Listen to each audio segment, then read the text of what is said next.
I love Noritos. I've been making these for 15 years, since my very first book. And basically I was allergic to wheat or gluten, and so I had to find alternatives. So I love nori, you know, the stuff that if you've ever had sushi, it's what it's wrapped in.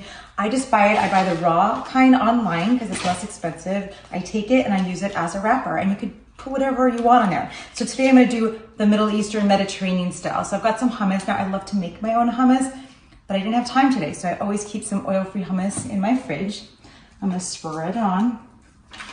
Literally, there's no good, bad, wrong, right, better way to make these.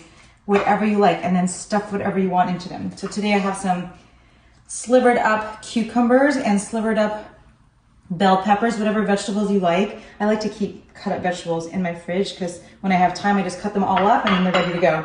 I'm gonna put a little bit of some basil because it's yummy. Delicious, so many more nutrients. And then I'm gonna use a balsamic glaze just to make it a little bit, you know, kind of, delicious.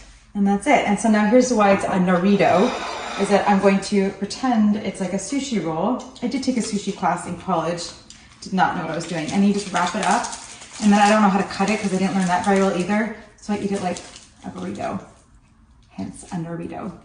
Try it, let me know what you think.